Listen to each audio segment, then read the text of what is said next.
আসসালামু আলাইকুম। আশা করি আপনারা সবাই ভালো আছেন। আল্লাহ পাকের রহমতে আমি অনেক ভালো আছি আলহামদুলিল্লাহ। তো আমার সাথে গতকাল আর কি খুব বাজে একটা ঘটনা ঘটে গেছে। তো আমার এখানে যে 150 পিস কোয়েল পাখি আমি ব্রুডিংয়ের জন্য রাখছিলাম, মানে এক এক করে প্রত্যেকটা পাখি আর কি মাটিতে গড়াগড়ি খাচ্ছিল।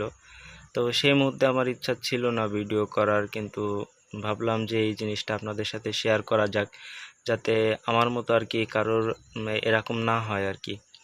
তো হয়েছে কি, আমি মানে সন্ধ্যার পরে বাসায় আসছি, আসার পরে আমাকে মানে আমার ওয়াইফ বলতেছে যে পাখিগুলো তো সব মানে কেমন কেমন করতেছে। পরে আমি দৌড়ায় মানে যেখানে ব্রুডিং করা ওদের ব্রুডিংয়ের ওখানে আসি, আসার পরে মানে দেখে কি বলবো, আমার মানে এতটাই খারাপ লাগতেছিল যে এগুলো আমার শখের জিনিস। তো শখের জিনিসগুলা এইভাবে আস্তে আস্তে মাটিতে মিশে যাচ্ছে, তো খুবই খারাপ লাগতেছিল। তো আমি ভাবছি, ফার্স্টে কি ভাবছি যে মানে এগুলো হয়তো বা এদের একটাই যে মূল যে রোগটা, সেটা হচ্ছে ঠান্ডা।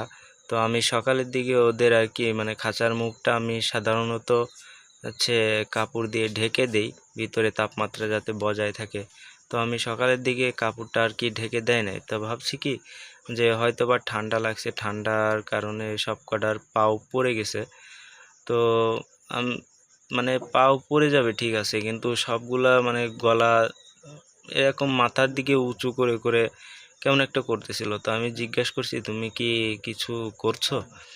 তা সে বলতেছে যে আমি তো আসলে ওদের যে খাবারগুলো রাখা ছিল, মানে আমি যেই ফিডগুলা দিই আর কি, ওই ফিডগুলা ওদেরকে আপনারা যারা হয়তো বা কোয়েল পাখি পালন করেন তারা সবাই জানেন যে প্রথম যে বাচ্চাগুলো থাকে ওদেরকে ফিডগুলো ব্লেন্ডারে গুঁড়া করে দিতে হয়। তো আমি সকালে যে খাবারটা এনে দিয়েছিলাম সেই খাবারগুলো আর কি গুঁড়া করা হয় নাই। তো ও কী করেছে যে ওই যে খাবারগুলা আর কি গুঁড়া করা হয় না, বড় বড় যে খাবারগুলা, ওই খাবারগুলো আর কি দিয়ে দিয়েছে। তো আমার কাছে শোনে নাই। তো খাবারগুলো দেওয়ার পরে ওরা যে খেয়েছে, প্রত্যেকটা পাখিরই মানে গলায় খাবারটা আটকে গেছে, ঠিক আছে। গলায় আটকে যাওয়ার পরে ওরা আর কি মানে আর নড়াচড়া করতে পারতেছে না, উঠতে পারতেছে না। তারপরে আমি মানে ফার্স্টে তো আমি ভাবছি যে হয়তো বা তাপমাত্রার কারণে, পরে আমি তাপমাত্রা, যেহেতু আমার সেন্সর এখানে, আমি সেন্সর দিয়ে তাপমাত্রা বাড়িয়ে দেওয়ার পরেও দেখি যে না, কিছুই হচ্ছে না। পরে ওর কাছে শুনলাম যখন যে পাখিগুলোর আর কি বড় বড় খাবারগুলো খাইয়েছে, তো প্রত্যেকটা পাখিরই আর কি আমি ধরে ধরে মানে সিরিঞ্জ আছে আমার, যে সিরিঞ্জটা দিয়ে আমি ওদেরকে পানি খাইয়ে দেওয়ার চেষ্টা করতেছিলাম।